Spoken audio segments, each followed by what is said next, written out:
Hello friends, मेरे YouTube channel पर आप सभी का एक बार फिर से बहुत बहुत स्वागत है। मैं हूं डॉक्टर MP शर्मा। इस सीरीज़ में अपन समझ रहे हैं ब्लड ग्रुप्स को। पार्ट फर्स्ट में अपन ने समझा है एबियो सिस्टम की फिजियोलॉजी को। पार्ट सेकंड में समझा अपन ने एबियो सिस्टम के इनहेरिटेंस को। और उस तीसरे पार्ट में समझ रहे हैं अपन RH सिस्टम को, RH system of blood group. ये सिस्टम भी उतना ही इम्पोर्टेंट है जितना एबियो सिस्टम, और दोनों सिस्टम मिलाकर 8 तरह का ब्लड ग्रुप बनाते हैं। और ये दोनों सिस्टम ही डिसाइड करते हैं कि किसको किसका ब्लड चढ़ाया जा सकता है, किसको नहीं चढ़ाया जा सकता, किसको अपन यूनिवर्सल डोनर कहें, किसको अपन यूनिवर्सल रेसिपिएंट कहें, सर्वदाता किसको कहें, सर्वग्राही किसको कहें। लेकिन पहले 2 वीडियो जिन्होंने नहीं देखे हैं वो अवश्य देख लें, उनका लिंक मैं यहाँ शेयर कर रहा हूँ। और जो बेसिक नॉलेज है ब्लड ग्रुप्स का वो उसमें समझाया हुआ है। लेकिन टॉपिक शुरू करने से पहले एक आवश्यक बात मैं फिर से दोहरा दूँ। यदि ये वीडियो आपको पसंद आए तो इसको लाइक करें, शेयर करें और चैनल को सब्सक्राइब करें, जिससे दूसरे वीडियो आपको जल्दी जल्दी मिलते रहें। तो चलिए शुरू करते हैं RH सिस्टम को। इस ब्लड ग्रुप की खोज भी कार्ल लैंडस्टीनर, जिन्होंने एबियो सिस्टम की खोज की थी, और इनके साथ में वीनर नाम के वैज्ञानिक, और इन दोनों ने मिलकर की 1940 में। और RH नाम इस सिस्टम को इसलिए दिया क्योंकि ये एंटीजन, ये कारक जिसके कारण ये ब्लड ग्रुप है, जो RBC पर एंटीजन है, वो एंटीजन सबसे पहले खोजा गया रीसस मंकी, लाल मुंह के बंदर में, और रीसस से RH शब्द लिया। अब ये एंटीजन कुछ मनुष्यों के RBC पर होता है, कुछ नहीं, अधिकांश के RBC पर होता है, और कुछ के RBC पर नहीं होता। यानी लगभग 90% लोगों की RBC पर ये एंटीजन होता है, 10% की पर नहीं होता। तो जिनमें ये एंटीजन होता है उनको तो RH पॉजिटिव कहा, और जिनमें नहीं होता उनको RH नेगेटिव कहा। तो किस तरह से खोज हुई इस एंटीजन की? लाल मुंह का बंदर, रीसस मंकी, अपने यहाँ जो लाल मुंह के बंदर हैं वो रीसस मंकी कहलाते हैं। लाल मुंह के तो कई तरह की जातियों के बंदर हैं, लेकिन अपने यहाँ का जो लाल मुंह का बंदर है वो रीसस मंकी है। उस बंदर का थोड़ा सा रक्त लिया, ये थोड़ा सा रक्त लिया, और रक्त में से RBC निकाल ली, रक्त में से RBC का शुद्ध रूप प्राप्त कर लिया, वाश कर लिया उसको, और इन RBC को इंजेक्ट किया गिनी पिग में। गिनी पिग पर खूब सारे प्रयोग हुए हैं। ये प्रायोगिक एनिमल है, और ये पिग नहीं है, ये रैट की तरह का एनिमल है। इसमें इंजेक्ट किया और टीके की तरह से इंजेक्ट किया। 1 डोज दी, दूसरी दी, तीसरी बूस्टर डोज भी दी, ऐसे रिपीटेड कई इंजेक्शन लगाए RBC के। और उसके बाद में उस गिनी पिग में का ब्लड निकाल लिया, और निकाल कर उसका थक्का जमने दिया। थक्का जमने के बाद में जो तरल भाग बचता है रक्त का, वो सीरम कहलाता है। इस प्रकार सीरम आइसोलेट कर लिया गिनी पिग के रक्त का, और इस सीरम को अपन ने Y नाम दिया जैसे, और इसके ब्लड को दिया X। अब क्या किया हमने, दोबारा किसी दूसरे रीसस मंकी का ब्लड लिया, उसकी 1 ड्रॉप ली और 1 ड्रॉप Y की मिलाई। X तो क्या, रीसस मंकी का ब्लड, कोई सा भी रीसस मंकी, और उसके साथ में 1 ड्रॉप Y की मिलाई, इस सीरम की मिलाई, तो ब्लड की क्लोटिंग हो जाती है। यानी RBC में कोई एंटीजन था, उसके प्रति गिनी पिग के ब्लड में कोई एंटीबॉडी बन गया, जिसके कारण ये क्लोटिंग होती है। यहाँ तक की बात तो हो गई, RH कोई एंटीजन है जो रीसस मंकी के RBC पर पाया जाता है। अब उनका एक ख्याल और आया कि मनुष्यों के ब्लड को भी टेस्ट किया जाए। तो उन्होंने 1 ड्रॉप अब की बार मनुष्य के ब्लड की मिलाई इस Y के साथ में, इस सीरम के साथ में, और ऐसे बहुत सारे मनुष्यों का ब्लड ग्रुप टेस्ट किया। तो उन्होंने देखा कि 90% लोगों का ब्लड क्लोट हो जाता है इस सीरम के साथ में। यानी यह एंटीजन जो रीसस मंकी के RBC पर था वो मनुष्यों में भी है, लेकिन सब में नहीं है। तो जिनमें है उनको तो पॉजिटिव कहा, और जिनमें नहीं है उनको नेगेटिव कहा। ये इस तरह से खोज हुई इसकी। तो मनुष्यों का ब्लड 2 प्रकार का हो गया, RH पॉजिटिव और RH नेगेटिव। अब ये एंटीजन कैसे, इसकी अनुवांशिकी क्या है? तो इसके अनुवांशिकी का ये 2 मत हैं। एक तो वीनर का मत है और एक फिशर का मत है। वीनर के मत के अनुसार ये 4 ये जीन और 4 ये जीन, ये डोमिनेंट है, ये रिसेसिव है। 4 जोड़ी जीन यानी 8 जीन हैं जो इस एंटीजन का निर्धारण करते हैं। और एंटीजन एक नहीं है, इस ब्लड ग्रुप के अब तक 49 एंटीजन्स खोजे गए हैं। 49 तरह के एंटीजन्स मिलकर इस RH सिस्टम को बनाते हैं। लेकिन सबसे इंपॉर्टेंट डी एंटीजन है। Antigen D. तो उस एंटीजन डी जिसमें है वो RH पॉजिटिव है, डी जिसमें नहीं है वो RH नेगेटिव है। तो 4 जोड़ी जीन की, विनर के मत के अनुसार 4 जोड़ी जीन की हैं जो एक कैरेक्टर को कंट्रोल करती हैं, इसलिए इसको मल्टीपल एलील कहा गया। और फिशर के मत के अनुसार 3 जोड़ी जीन की हैं, CDE, और ये स्मॉल c, स्मॉल d और स्मॉल e। ये D है जो डी एंटीजन बनाता है, ये D है। और इन्होंने ये कहा कि ये जीन इतने पास पास हैं कि सामान्यतया ये अलग नहीं होते हैं, माता पिता से संतान में एक साथ ही जाते हैं। कभी कभी रेयर केस में अलग होते हैं, क्रॉसिंग ओवर में, जीन विनिमय में कभी कभी अलग होते हैं। जीन विनिमय की बात अपन सेल डिवीजन में, मियोसिस में कर चुके हैं, तो उसमें कभी कभी अलग होते हैं। तो इन जीन को जो सारे एक ब्लॉक के रूप में साथ जाती हैं उनको अपन सूडो अलील या कूट युग्म विकल्पी कहते हैं। अब लेटेस्ट पोजीशन क्या है, इनकी थ्योरीज देने के बाद में ह्यूमन जीनोम प्रोजेक्ट आया कि अपने सारे DNA की सीक्वेंसिंग कर ली, तो सही स्थिति का पता है। तो ना तो पूरी तरह से विनर का मत सही है, ना पूरी तरह से फिशर का मत सही है, लेकिन ज़्यादा सही इन दोनों में ज़्यादा सही फिशर का मत है। अब अपन ये बात करें कि इनकी आनुवंशिकी किस तरह की है, तो ये सारे, क्योंकि सारे एक ही ब्लॉक में जाते हैं, तो अपन केवल डी की बात कर लेते हैं कि डी की आनुवंशिकी जैसी होगी वैसे इन दोनों के साथ साथ होगी। तो डी की आनुवंशिकी वैसे ही है जैसे मेंडल के सामान्य नियम के अनुसार आनुवंशिकी होती है। तो पहले अपन इसकी आनुवंशिकी समझते हैं कि माता पिता से संतान में गुण कैसे आता है, फिर अपन फिजियोलॉजी का पार्ट समझेंगे इसका, कि इसका फिजियोलॉजिकल एस्पेक्ट क्या है, इसके होने से नहीं होने से हमारे ऊपर क्या क्या प्रभाव पड़ते हैं। तो अपन ये समझते हैं कि ये तो डोमिनेंट जीन्स का सेट है, ये रिसेसिव जीन्स का सेट है। ये 3 जीन एक साथ, ये 3 जीन एक साथ, और क्योंकि एक साथ जाते हैं अलग अलग जाते एक साथ हैं, इसलिए इनको अपन सूडो अलील कहते हैं। सूडो अलील जो अलील हैं लेकिन साथ साथ जाते हैं, इसलिए पूरी तरह से अलील भी नहीं है, विकल्प भी नहीं है, क्योंकि एक साथ ही जाते हैं।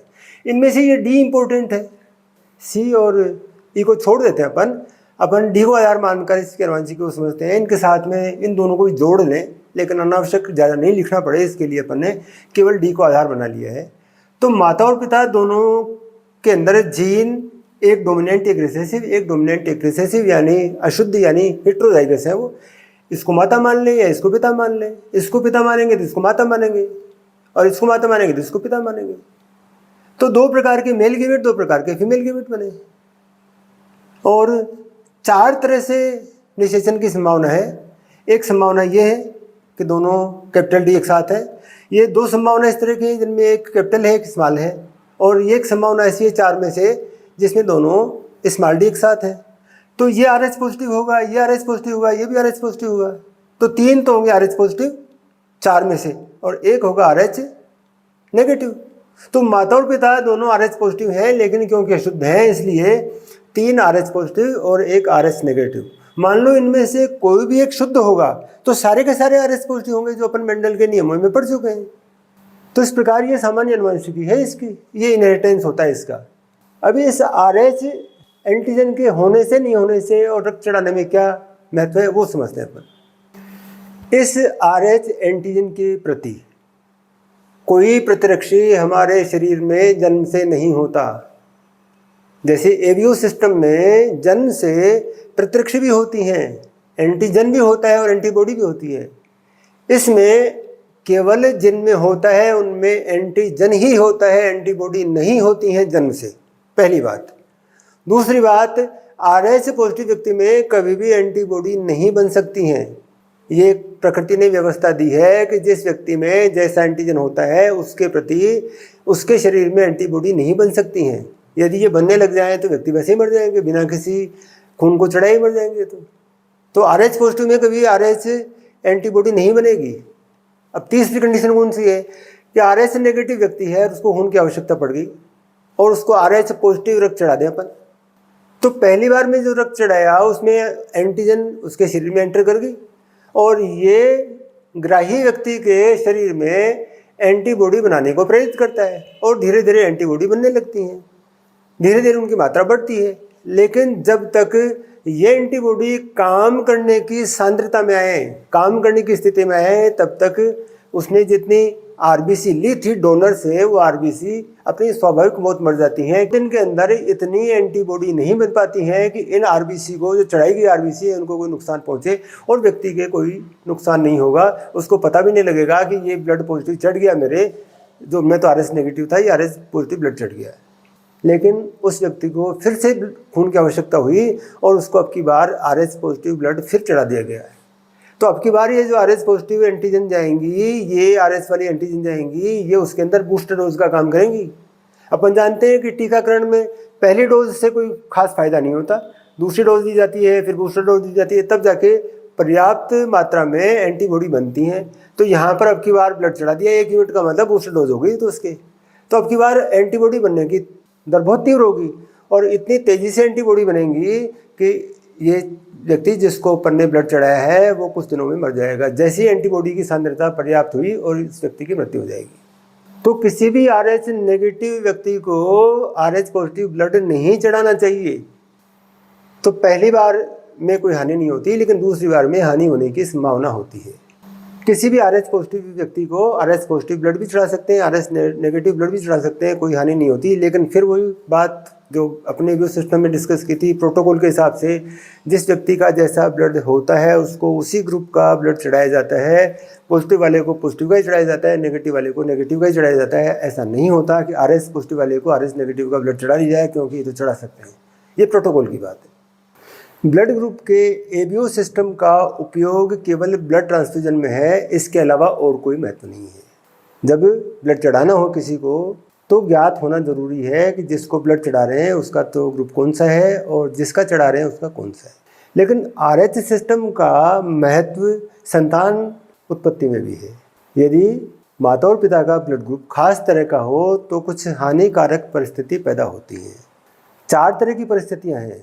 माता और पिता के ब्लड ग्रुप की 4 तरह की परिस्थितियाँ हैं कि जो बच्चा जन्म ले रहा है उसके माता पिता की बात कर रहे हैं अपन। तो यदि उन बच्चा जो जन्म ले रहा है उसके माता और पिता दोनों आरएच नेगेटिव हैं तो किसी को कोई हानि नहीं होगी।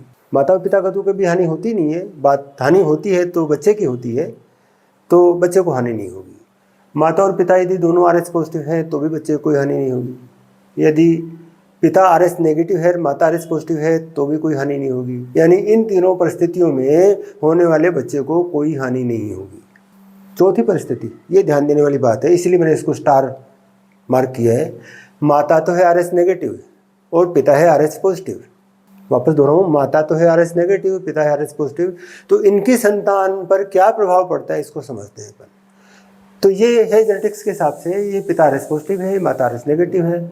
और क्योंकि मल्टीपल एलील की व्यवस्था है इसलिए अपन ये मान लेते हैं कि यहाँ पर ये शुद्ध है और यहाँ पर ये भी शुद्ध है, ये आरएच नेगेटिव है, दोनों रिसेसिव जीन है। और यहाँ पर क्योंकि वो 3 जीन है तो मान लेते हैं मल्टीपल एलील के हिसाब से कि ये शुद्ध है। यानी इनकी संतान आरएच पॉजिटिव होगी, क्योंकि यहाँ पर एक जीन यहाँ से आ गया, एक जीन यहाँ से आ गया, ये संतान का एक तरह के शुक्राणु, एक तरह के अंडाणु, और ये बच्चे का जीनोटाइप और ये बच्चे का फिनोटाइप आरएच पॉजिटिव, यानी इनका बच्चा आरएच पॉजिटिव होगा। इस आरएच पॉजिटिव बच्चे में आरबीसी बनेंगे खुद की और उस पर आरएच एंटीजन भी होगा। ये आरबीसी टूटेंगे भी, क्योंकि आरबीसी का जीवन काल तो 100 ही दिन होता है, 100 या 120 दिन। तो आरएच ये टूटेंगे तो टूट कर ये बच्चे के ब्लड में घूमेंगी, वहाँ से प्लेसेंटा को पार करके माँ के ब्लड में पहुँच जाएंगी। ये आरएच एंटीजन माँ के रक्त में पहुँच जाएगा जो आरएच नेगेटिव है। तो माँ के अंदर उस जगह भी पहुँच गया जहाँ पर वो एंटीबॉडीज़ बनती हैं और वहाँ पर एंटीबॉडी बननी शुरू होंगी। ये एंटीबॉडी बनकर वापस प्लेसेंटा को पार करके बच्चे तक पहुँचेंगी, इस भ्रूण तक पहुँचेंगी और उसको नुकसान पहुँचाएंगी। लेकिन मदर के ब्लड में जितनी एंटीबॉडी बन रही हैं पहले बच्चे के टाइम पर, वो इतनी धीरे बन रही हैं कि काम करने लायक स्थिति में आए तब तक इस बच्चे का जन्म हो जाता है सुरक्षित। 9 महीने पूरे हो जाते हैं। 9 महीने के अंदर इतनी एंटीबॉडी नहीं बन पाती है माता से कि वो प्लेसेंटा को पार करके बच्चे तक पहुँचे, इसको कोई नुकसान पहुँचाए। यानी पहले बच्चे का जन्म सुरक्षित हो गया, इन्हीं के दूसरा बच्चा हो रहा है। यही सारी कहानी दोहराई जाती है। इस दूसरे बच्चे की एंटीजन फ्री होकर मदर के ब्लड में जाती हैं और अब की बार बूस्टर डोज का काम करती हैं। वो अब की बार एंटीबॉडी तेज़ी से बनेंगी और तेज़ी से बन के जल्दी से यहाँ पहुँचेंगी। तो दो स्थिति हो गई, या तो गर्भपात होएगा, बच्चे की मृत्यु होगी भ्रूण में, भ्रूणीय काल में बच्चे की मृत्यु होगी, या बच्चा जन्म तो सुरक्षित ले लेता है, लेकिन जन्म के बाद में इस बच्चे के अंदर आरबीसी, उसकी हीमोलाइसिस होगा, उनका आरबीसी क्लम्प बनाएंगी, उस बच्चे की मृत्यु हो जाएगी। जन्म के कुछ समय बाद में बच्चे की मृत्यु हो जाएगी, और यह बीमारी कहलाती है इरिथ्रोब्लास्टोसिस फीटलिस। इसी का दूसरा नाम है हीमोलाइटिक डिजीज ऑफ न्यूबॉर्न। नवजात शिशुओं में खून फट जाता है अंदर ही, और वो मृत्यु का कारण बनता है उनकी। तो उपाय क्या है इसका? उपाय ये है कि यदि पहले ये बात पता हो कि मदर का ब्लड ग्रुप नेगेटिव है और फादर का पॉजिटिव है, तो गर्भकाल के दौरान ही मदर को एंटी डी इम्यूनोग्लोबुलिन, जो एंटीजन से क्रिया करते हैं, उनके इंजेक्शन लगाए जाते हैं। तो मदर के ब्लड में जैसे जैसे बच्चे के एंटीजन आते हैं, वैसे वैसे उन एंटीजन को वो एंटीबॉडी समाप्त करती रहती हैं, और मदर के ब्लड में एंटीबॉडी बनना प्रेरित नहीं होता है। एक उपाय तो ये हुआ, यानी फिर दोहराऊं कि इस बच्चे के एंटीजन मदर के ब्लड में जाएं, और जाते ही वो पकड़े जाएं। किसके द्वारा? जो हमने इंजेक्शन लगाए हैं मदर के एंटीबॉडीज़ के, इम्यूनोग्लोबुलिन से, वो उनके यदि अपन इंजेक्शन लगा दें तो ये जाते ही वहाँ पर समाप्त हो जाएंगी एंटीजन्स, और मदर के अंदर एंटीबॉडी नहीं बन पाएंगी। दूसरा उपाय क्या है? ये भी बहुत बाद में पता लगा, ये उपाय भी नहीं कर पाए। तो ऐसी स्थिति में यदि बच्चा जन्म ले लेता है तो पहले व्यवस्था कर ली जाती है, बच्चे के सारे ब्लड को बदल दिया जाता है, उसके ओरिजिनल ब्लड को तो निकाल दिया जाता है, उसकी जगह उसी के ग्रुप का दूसरा ब्लड चढ़ा दिया जाता है, और इस प्रकार बच्चों को बचाया जा सकता है। लेकिन कब? जब पहले से पता हो।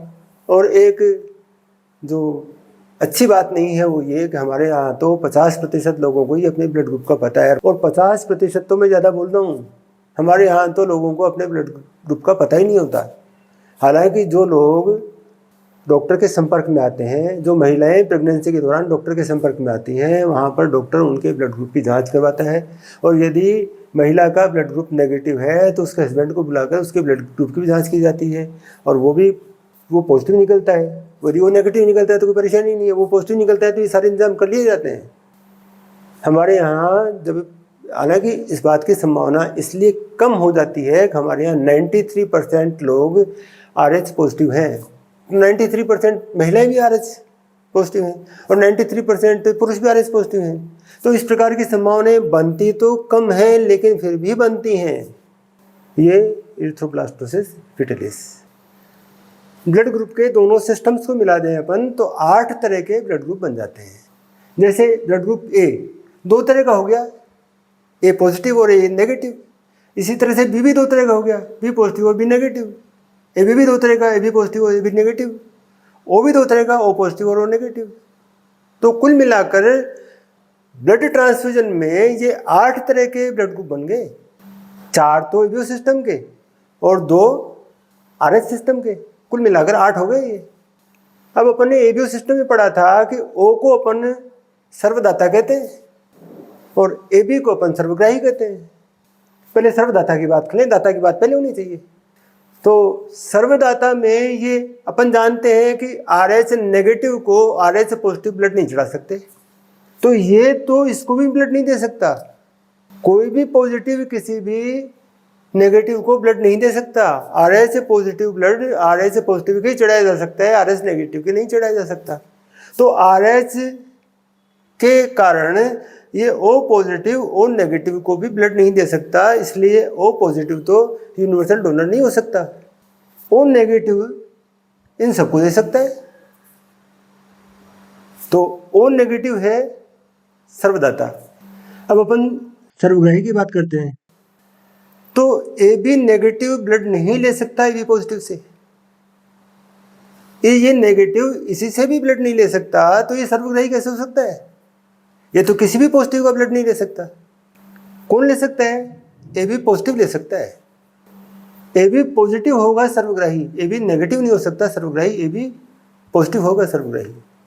तो जिस तरह से O नेगेटिव सर्वदाता है, उस तरह से AB पॉजिटिव सर्वग्राही है।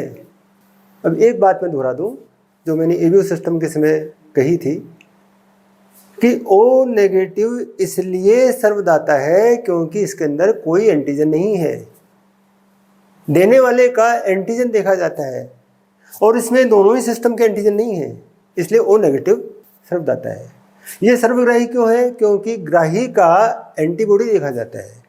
ए बी पॉजिटिव में एबीओ सिस्टम का एंटीबॉडी नहीं है और आरएस सिस्टम का एंटीबॉडी बन नहीं सकता इसमें, तो इसमें दोनों तरह के एंटीबॉडी नहीं है, इसलिए ये सर्वग्राही है। इसमें दोनों तरह के एंटीजन नहीं है, इसलिए ये सर्वदाता है। इस प्रकार ये 8 तरह के ब्लड ग्रुप्स दोनों सिस्टम को मिलाकर। पार्ट 3 यहाँ तक ही है और इस प्रकार अपन ने एबीओ सिस्टम और आरएस सिस्टम को पूरा समझ लिया है। 4th पार्ट में अपन बॉम्बे ब्लड ग्रुप और एमएन सिस्टम को समझेंगे। अब एक बात चलते चलते फिर से याद दिला दूँ आपको, यदि ये वीडियो अच्छा लगा हो तो आप इसे लाइक करें, शेयर करें और चैनल को सब्सक्राइब करें, जिससे आने वाले वीडियो आपको जल्दी जल्दी मिल सके। चलिए मिलते हैं बॉम्बे ब्लड ग्रुप के नए वीडियो में, तब तक के लिए बाय।